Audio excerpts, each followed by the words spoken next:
ጓደኞቼ ዛሬ ልቤ ውስጥ ስላለ አንድ ነገር ላናገራችሁ ፈልጋለሁ። ለደከሙት ተስፋን፣ ድካም ለሚሰማቸው ብርታትንና በአስቸጋሪ ጊዜያት ውስጥ ላሉት ደስታን ያመጣል ብዬ የማምነው ነገር ነው። እግዚአብሔር ሊባርካችሁ ሲል ስለምታዩት ምልክቶች ልነግራችሁ ፈልጋለሁ። ብዙ ጊዜ በአስቸጋሪ ወቅቶች ውስጥ እናልፋለን። በመጠበቅና እግዚአብሔር እንደረሳን በማሰብ እንጸልያለን፣ እንፈልገዋለን፣ በሮችን እናንኳኳለን።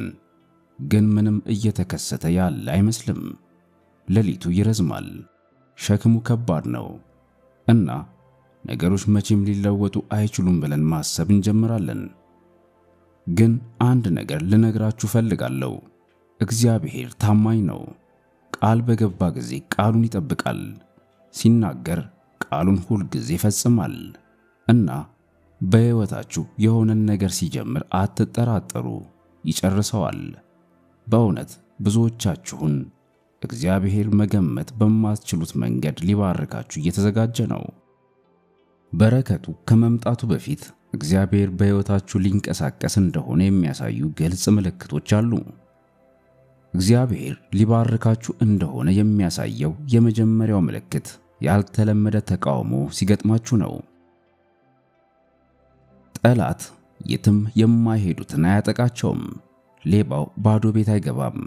ፈተናዎች፣ ትግሎችና ተቃውሞዎች እየተጋፈጧችሁ እንደሆነ ካወቃችሁ ዲያብሎስ እግዚአብሔር በሕይወታችሁ ሊያደርግ ያለውን እንደሚያይ ምልክት ሊሆን ይችላል።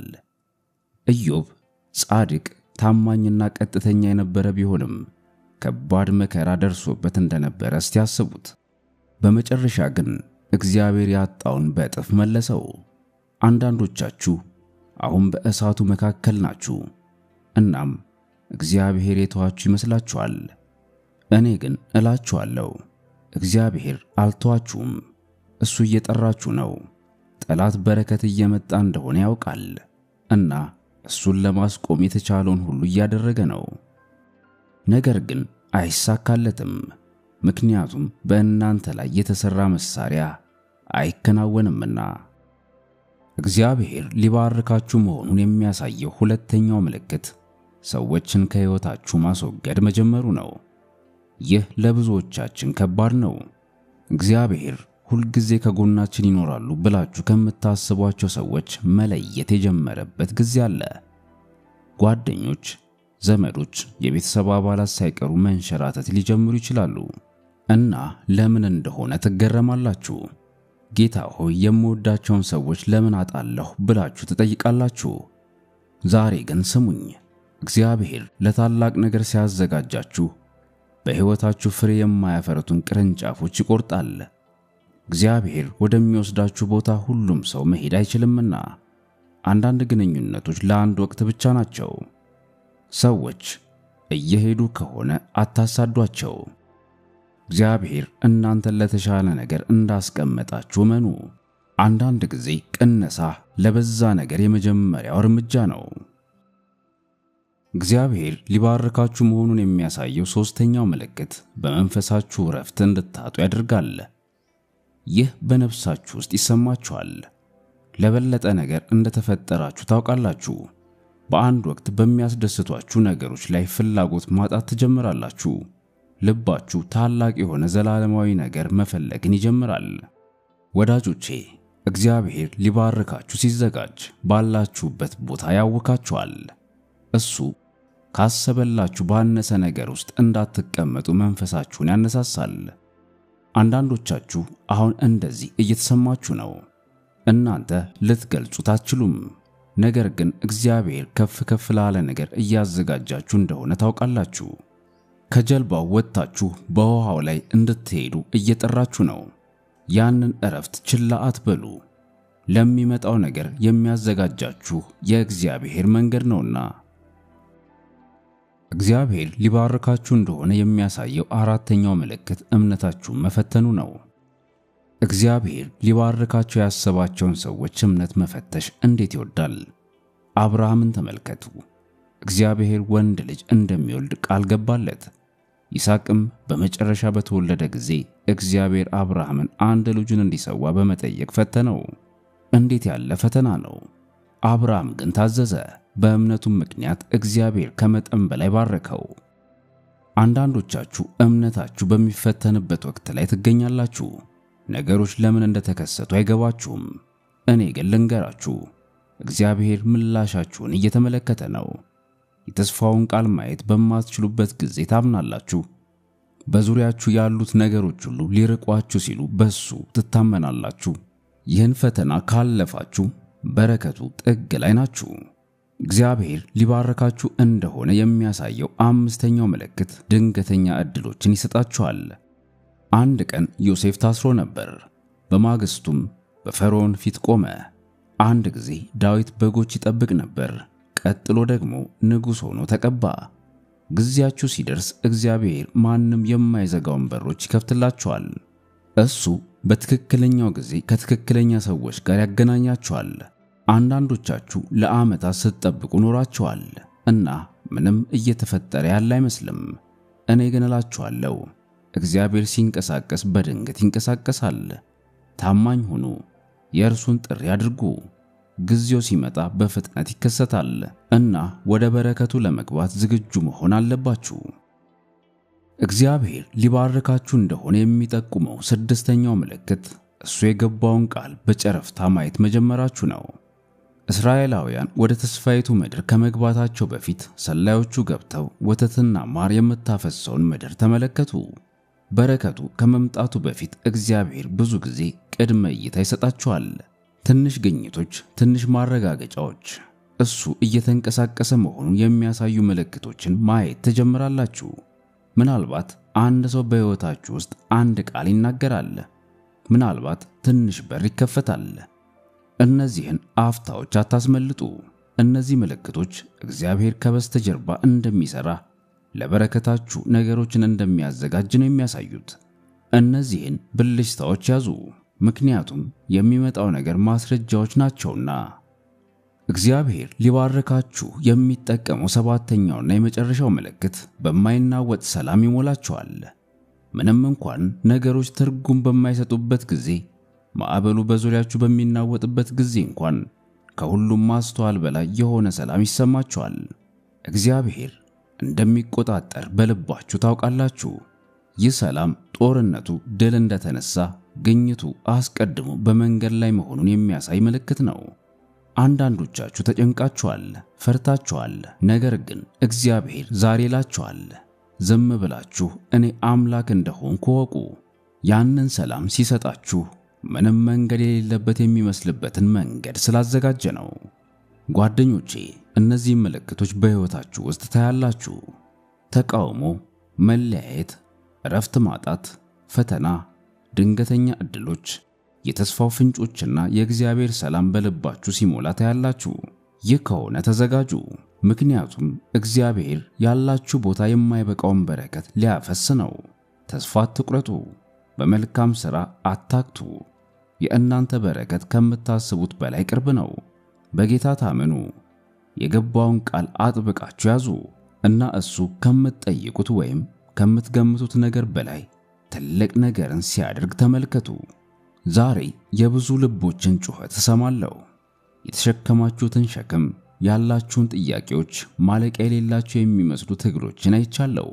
አንዳንዶቻችሁ እግዚአብሔር መቼ እንደሚመልስ፣ መቼ እንደሚንቀሳቀስ፣ መቼ እንደሚመጣ እያሰባችሁ ለዓመታት እየጠበቃችሁ ነው። ጸልያችኋል፣ ጾማችኋል፣ በጌታ ፊት አልቅሳችኋል። ነገር ግን ምንም የሚለወጥ አይመስልም። ዛሬ ግን ስሙኝ፣ እግዚአብሔር ይዋሽ ዘንድ ሰው አይደለም፣ ይጸጸትም ዘንድ የሰው ልጅ አይደለም። ተናግሮ ከሆነ በእርግጥ ያመጣዋል። ላታዩት ትችላላችሁ፣ ላይሰማችሁ ይችላል። ነገር ግን በረከታችሁ ቀድሞውኑ በእንቅስቃሴ ላይ ነው። የተረሳችሁ የሚመስላችሁ አንዳንዶች አላችሁ። ዙሪያውን ትመለከታላችሁ። በተመሳሳይ ቦታ ላይ ቆማችሁ ሳለ ሁሉም ሰው ወደፊት የሚሄድ ይመስላችኋል። ሌሎች ሰዎች በሮች ሲከፈትላቸው ታያላችሁ እና አምላክ ሆይ ረሳኸኝ ብላችሁ ትገረማላችሁ። እኔ ግን ዛሬ እላችኋለሁ አልረሳችሁም። እግዚአብሔር እንዲህ ይላል፣ በእጄ መዳፍ ላይ ቀርጫችኋለሁ፣ ቅጥራችሁ ሁልጊዜ በፊቴ ነው ይላል። እያጋጠማችሁ ያለው ዝምታ የእግዚአብሔር ቸልተኝነት አይደለም፣ የእርሱ ዝግጅት ነው። ምንም ነገር ሲከሰት ስላላያችሁ ብቻ እግዚአብሔር አይሰራም ማለት አይደለም። የታላቁ ሕንፃ መሠረት በድብቅ ከመሬት በታች ምንም ማየት በማትችሉበት ቦታ ተቀምጧል። ነገር ግን ጊዜው ሲደርስ መዋቅሩ ይነሳል እና ሁሉም የተገነባውን ያያል። ያለፈ ሕይወታችሁ ከበረከቱ እንዳላቀቃችሁ የሚሰማችሁ ሌሎችም እዚያ አላችሁ። ስህተት ሰርታችኋል፣ ወድቃችኋል፣ የምታፍሩበትን ነገር ሰርታችኋል እና ጠላት በጆሮአችሁ ይንሸኳሾካል። እግዚአብሔር አይባርካችሁም፣ የምትሉትን አይሰማም ይላል። ነገር ግን አምላካችን የኩነኔ አምላክ እንዳልሆነ ነግራችኋለሁ። እርሱ የጸጋ አምላክ ነው። ፍጹማን የሆኑትን ብቻ ቢባርክ ማናችንም ብንሆን ምንም አንቀበልም ነበር። ጴጥሮስን ተመልከቱ። ኢየሱስን 3 ጊዜ ካደ። ሆኖም እግዚአብሔር ቤተ ክርስቲያንን ለመመስረት ተጠቅሞበታል። እስቲ ጳውሎስን ተመልከቱ። ክርስቲያኖችን ይጎዳ ነበር። ሆኖም አምላክ ሙሉ በሙሉ ቀይሮ እስከ ዛሬ ከኖሩት ሐዋርያት ሁሉ የላቀ ቦታን ሰጥቶታል። ያለፈው ጊዜያችሁ የወደፊታችሁን አይገልጽም። የኢየሱስ ደም ሸፍኗችሁ ተቤዥቷችኋል፣ ነፃም አውጥቷችኋል። እግዚአብሔር ሊባርካችሁ ሲወስን ምንም አይነት ስህተት፣ ውድቀት፣ ጉድለት ሊያቆማችሁ አይችልም። አንዳንዶቻችሁን በእምነት እንድትወጡ እየጠራችሁ ነው። ነገር ግን ፍርሃት ወደ ኋላ እየከለከላችሁ ነው። በመንፈሳችሁ ውስጥ ያለው ጉተታ የበለጠ ነገር ለመስራት ወደ ጥልቁ ለመግባት ጥሪው ይሰማችኋል። ጴጥሮስ ከታንኳው ሲወጣ ማዕበሉ አሁንም አለ፣ ነፋሱ አሁንም እየነፈሰ ነበር። ነገር ግን አይኖቹን ኢየሱስ ላይ ስላደረገ በውሃ ላይ ሄደ። አንዳንዶቻችሁ ከመንቀሳቀሳችሁ በፊት ፍጹም እንዲሆኑ ሁኔታዎችን እየጠበቃችሁ ነው። ነገር ግን እግዚአብሔር እንዲህ ያለ ነው፣ አሁን ውጡ፣ አሁን እመኑኝ። በረከቱ ከታዛዥነታችሁ ማዶ ነው። በጥቃቅን ነገሮች ታማኝ የነበራችሁ አንዳንዶች አላችሁ። እግዚአብሔር ታማኝነታችሁን እንኳን አይቶ ይሆን ብላችሁ ትጠራጠራላችሁ። በድብቅ አገልግላችኋል፣ ከሰው እይታ ውጪ ሰጥታችኋል። እናንተ ራሳችሁ በችግር ላይ ሳላችሁ ለሌሎች ጸልያችኋል። እኔ ግን እላችኋለሁ ሁሉንም ነገር እግዚአብሔር ያያል። አንድም እንባ፣ አንድም መስዋዕትነት፣ አንድም የታዛዥነት ተግባር ሳይስተዋል አይቀርም። መጽሐፍ ቅዱስ በመልካም ሥራ አትታክቱ፣ ተስፋ አትቁረጡ፣ በጊዜው ታጭዳላችሁና ይላል። የእናንተ ወቅት እየመጣ ነው፣ አዝመራችሁም እየመጣ ነው። ከተስፋ መቁረጥ ጋር እየታገላችሁ ላላችሁ ሰዎች ጌታ ይናገራል። አጥብቃችሁ ይዛችሁ ነበር፣ ግን ደክማችኋል። ታምናችሁ ነበር፣ ግን ደክማችኋል። ታምናችሁ ነበር፣ ነገር ግን ተስፋችሁ እየከሰመ ነው። ጌታ ዛሬ ይላችኋል፣ አይዟችሁ፣ አይዟችሁ፣ በሄዳችሁበት ሁሉ እኔ ከእናንተ ጋር ነኝና አትፍሩ ወይም አትደንግጡ። ጠላት በረከቱ ከመምጣቱ በፊት እንድትተውት ይፈልጋል። ነገር ግን መጽናት አለባችሁ። ሌሊቱ ጨለማ ሊሆን ይችላል፣ ግን ንጋት እየመጣ ነው። አውሎ ነፋሱ ኃይለኛ ሊሆን ይችላል፣ ግን ለዘላለም አይቆይም። እግዚአብሔር አሁንም በዙፋኑ ላይ ነው እና ለእናንተ የገባውን ቃል አልረሳውም። አንዳንዶቻችሁ መለኮታዊ ተሐድሶን ልታዩ ነው። ነገሮችን አጣችኋል፣ ጊዜያችሁን፣ ግንኙነታችሁን፣ ገንዘባችሁን፣ እድሎችን። ነገር ግን የምናገለግለው አምላክ የተሐድሶ አምላክ ነው። አንበጣ የበላባችሁን ዓመታት እመልሳለሁ ይላል። ለዘላለም ሄዷል ብላችሁ ያሰባችሁትን እግዚአብሔር በላቀ መጠን ሊመልስ ነው። ከእናንተ የተሰረቀውን እግዚአብሔር በ7 እጥፍ ሊመልስ ነው። በእንባ የዘራችሁ በደስታ ልታጭዱ የተቃረባችሁ አላችሁ። መጽሐፍ ቅዱስ በእንባ የሚዘሩ በእልልታ ያጭዳሉ ይላል። እንባችሁ አልጠፋም፣ ጸሎታችሁ ከንቱ አልነበረም። እግዚአብሔር እንባዎችን ሁሉ አቁሟል። እናም ሐዘናችሁን ወደ ደስታ፣ ስቃያችሁን ወደ ዓላማ ሊለውጥ ነው። የእስራኤልን ልጆች አስቡ። በተስፋ ምድራቸው ጫፍ ላይ ቆሙ እና ምን አዩ? ግዙፍ ግድግዳዎችንና የማይቻሉ እንቅፋቶችን። ወደ ኋላ መመለስ ይችሉ ነበር እና አንዳንዶች ይፈልጉ ነበር። ነገር ግን ያመኑት፣ ጸንተው የቆሙት፣ እግዚአብሔር ከኛ ጋር ነው እና በደንብ እንችላለን ያሉት ወደ በረከት ምድር የሄዱት ናቸው። አንዳንዶቻችሁ እግዚአብሔር በገባው ቃል ጫፍ ላይ ቆማችሁ፣ ነገር ግን ተቃውሞውን፣ ትግሉን፣ ተራራውን ከፊታችሁ እያያችሁ ወደ ኋላ መመለስ አለብን እያላችሁ ነው። ግን ዛሬ ስሙኝ፣ ወደ ኋላ አትመለሱ። ጠላት እናንተን በጣም እየታገላችሁ ነው። ምክንያቱም በሌላ በኩል ያለውን ስለሚያውቅ ነው። ዕጣ ፋንታችሁን ይመለከታል።